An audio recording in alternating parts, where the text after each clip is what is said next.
Good afternoon, ladies and gentlemen, and thank you for coming this afternoon. Through our COVID-19 response budget and the 2020-2021 national budget, Fiji has rolled out historic levels of support to those left unemployed who are working on reduced hours due to the COVID-19 pandemic. In total, 115,000 Fijians have accessed these benefits, and government has paid out to date $44.7 million in direct government assistance. We have, as you know, in phase one, we had the lump sum withdrawal assistance payments, $1,000 and $500. And we had phase two, where we had on a fortnightly basis, government is paying out for those who are completely unemployed, getting $220 a fortnight. Of course, we have now the second round of phase two, where people have rolled over into that particular assistance. Phase three, where people who were working on reduced hours, they also were being paid on a pro rata basis, and they're also being assisted, and that's underway. And as you know, we had another phase four, where those who were unemployed up prior to October of last year, all the way back to 2017, that could actually access their FNPF accounts. We know that this support actually has been invaluable for those Fijians who needed it, and of course it will continue. We will never, of course, spur a true recovery through unemployment assistance alone. As our Prime Minister has made it clear, we want to restore the dignity of hardworking Fijians by giving them the opportunity to work again. Government, of course, cannot fill the hiring void on its own. We need the private sector to work with us. As announced in Parliament, in the last session of Parliament, where we had said a number of times that we have been actually working closely in the past number of weeks and months with employers throughout the country to explore how we can create employment or new jobs for those willing and able to work. Today, ladies and gentlemen, we are announcing the new hiring subsidy program called the Stronger Together Job Support Scheme. Stronger Together has been, of course, a rallying cry of sorts through what has been one of Fiji's most difficult years on record. This hiring subsidy is harnessing that same spirit of unity to put Fijians back in jobs, as government will directly subsidize the wages of eligible new hires or new employees made by employers who are approved as Strong Together employers. This scheme is temporary, so employers who partner with government through this scheme are not locked into these hires. Government will make a determination to extend the scheme if necessary, and it will continue for the first phase for 3 months. Employers in the private sector, public enterprises, registered NGOs, and municipal councils are all invited to express their interest in partnering with government on this initiative. So whether you work whether it's an employee in the private sector, public enterprises, registered NGOs, and municipal councils, they can all partner with government. However, the following conditions will apply. Stronger Together employers must pay their respective sectorial minimum wage with government subsidy pegged at the national minimum wage rate. So, for example, if somebody gets hired as a forklift driver, a new person, government will pay the $2.68 an hour. The minimum wage rate for a forklift driver is $3.31. So the employer will have to pay the difference between $2.68 and $3.31 an hour.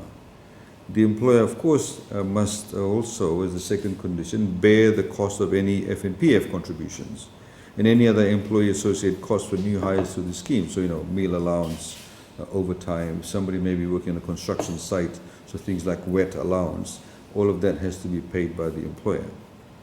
And also, we are mindful of the fact, so to prevent this initiative from curtailing existing employment, new employees will be considered against existing staff numbers as of 30th September 2020, as verified through FNPF.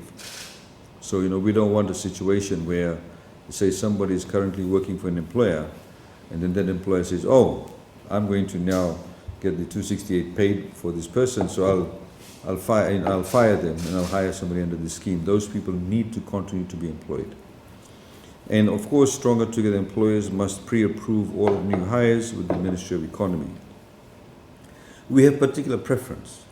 The following individuals will be given preference for employment through this initiative. Number one, Fijians without FNPF membership who are or who were working in the informal sector. So for example, the person who may have been selling coconuts to tourists outside a resort, who no longer, of course, have tourists coming along. We like them to have preference, and they don't have FNPF.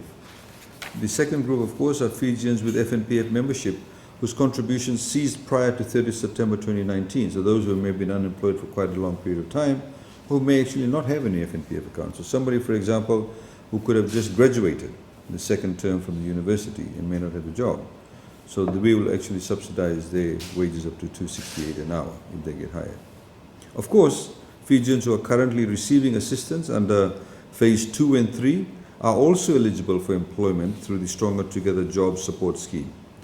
However, if these employees are successfully employed under this new initiative, they will forego continued assistance under Phase 2 and 3. So essentially what it means, if you're currently getting $220 under the scheme a fortnight, you can go and join the scheme also.